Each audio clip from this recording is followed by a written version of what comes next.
అండి తోడుంటారంటే నేను ఆ క్షణంలో సరే అమ్మా అని ఆ క్షణంలో అలా నేను అనడం జరిగింది.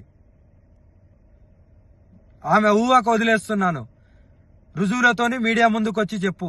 మీడియా ముందుకు వచ్చావుగా, మీడియా ముందుకు వచ్చి చెప్పు. హరహర మహాదేవ్. ఇప్పుడు ఏదైతే నేను ఒక లైవ్ చూశాను, రాధిక అనే ఆమె అడ్వకేట్, ఆమె లాయర్ గా చేస్తుంది. ఆమెకు పెళ్ళై భర్త వేరే వాళ్ళతో వెళ్ళిపోయిండు. ఆ డిప్రెషన్ లో ఉండి, ఓకేనా, ఆ డిప్రెషన్ నుండి నాకు ఫోన్ చేసి అమ్మా నాకు ఇలా జరిగింది, నన్ను కొద్దిగా కాపాడండి, నాకు కొద్దిగా తోడుండండి, కొద్దిగా నా భవిష్యత్తుని కాపాడండి అని నన్ను అప్రోచ్ అయితే నేను ఆమెకు ఫోన్లలో మాట్లాడడం జరిగింది. కానీ ఏదైతే ఆమె ఇప్పుడు పెళ్లి చేసుకున్నామో నాకు తాళి కట్టింది అనేది ఇదంతా అబద్ధం. నేను ఒకటో తారీఖు మధ్యప్రదేశ్ లో ఉన్నాను. మధ్యప్రదేశ్ లో నా కారు చెడిపోతే నేను అక్కడ మధ్యప్రదేశ్ లో ఉన్నాను. కానీ ఏదైతే తాళి కట్టిందని అంటుందో అవి ప్రూఫ్స్ కావాలి నాకు. ఏదో పసుపు గమ్మో పసుపు తాడో చూపిస్తే కాదు, ప్రూఫ్స్ అనేటివి కావాలి. అది కంపల్సరీ చూపియాలి కూడా. ఇంకోటి ఏంటంటే నా ఆడియో రికార్డింగ్ మాత్రమే పెడుతుంది కదా, మరి ఆమె మాట్లాడిన ఆడియో రికార్డింగ్ కూడా కావాలి. ఆమె మాట్లాడిన ఆడియో రికార్డింగ్ కూడా బయట పెట్టాలి. మందు డబ్బా పట్టుకొని అమ్మా నువ్వు లేకుంటే స్వామి అని పిలుస్తాయి. స్వామి నువ్వు లేకపోతే నేను చచ్చిపోతాను, నువ్వు నన్ను కాపాడుకో, నాకు తోడుండు, ఒక ఆశ్రమం పెడతాను, నీకు ఆశ్రమం కట్టిస్తాను, అక్కడ ఉంటాను అని ఎలా అన్నావు? నువ్వు ఏ ఉద్దేశంతో అన్నావు? నువ్వు ఎంత డిప్రెషన్ నుండి అన్నావు? ఇంకోటి, నేను లవ్ యూలు మిస్ యూలు అనేటివి నేను అది నా కామన్ వర్డ్. అందరితోని ప్రేమగా ఉంటాను, ప్రేమగా మాట్లాడతాను. నాకు అదొకటే తెలుసు.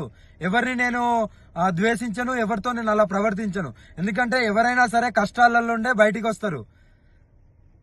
ఆ బయటికి రావడానికి నేను వాళ్ళతో ప్రేమగానే మాట్లాడతాను. అవి నా common words, love you miss అనేది. కానీ దాన్ని ఎలా మీరు పోర్ట్రేట్ చేస్తున్నారు? ఆ అమ్మాయికి కూడా సిగ్గులేదా? మరి ఇప్పుడు నేను వర్షిణిని పెళ్లి చేసుకుంటాను, వర్షిణిది అన్నప్పుడు ఇన్ని రోజులు లేంది ఈ రోజు ఎందుకు మీడియా ముందుకు వచ్చినావు? అదే రోజు వచ్చి మీడియా ముందు మాట్లాడొచ్చు కదా, అంత దమ్ము లేదా? ఇప్పుడు నీకెవడో వచ్చి చెప్తే నువ్వు మీడియా ముందుకు వస్తున్నావా? ఎవడో వచ్చి, నువ్వు లాయరే కదా, అదే రోజు నువ్వు కోర్టులో అదే నువ్వు చేసే కోర్టులోనే నువ్వు పిటిషన్ వేసుకోవచ్చు కదా. ఇప్పుడు నువ్వు లాయర్ కాబట్టి అలా కూడా చేస్తావేమో. నువ్వు ఆ రోజు ఎందుకు మీ లాయర్ల సమక్షంలో అందరికి ఎందుకు చెప్పలేదు? మాకు ఇలా పెళ్ళైంది, మేము ఇలా అని మీ ఊరోళ్ళకు మీ అమ్మ నాన్నకి ఎందుకు చెప్పలేదు? మరి అంటే దేనికైనా తెగిస్తారా? నీ మొగుడు పోయిన డిప్రెషన్ లో, నీ మొగుడు వెళ్ళిపోయిన డిప్రెషన్ లోకి వెళ్ళి బయటికి రావలేదా అని ఫోన్ చేసిన దానివి ఇప్పుడు నా మీద నిందలేసి అంత పెద్దదానివి అయిపోయినావా? నీ ఆడియోలు కూడా బయటికి రావాలి. పెళ్లి చేసుకోమని అడిగింది నువ్వు, పెళ్లి చేసుకుంటానని అడిగింది నువ్వు, పెళ్లి చేసుకోకుండా మందు దాగి చనిపోతా అన్నది నువ్వు. నీ ఆడియోలు బయటికి తీ. నువ్వు ఆడియో రికార్డింగ్ పెట్టుకున్నావేమో, బయటికి తీ.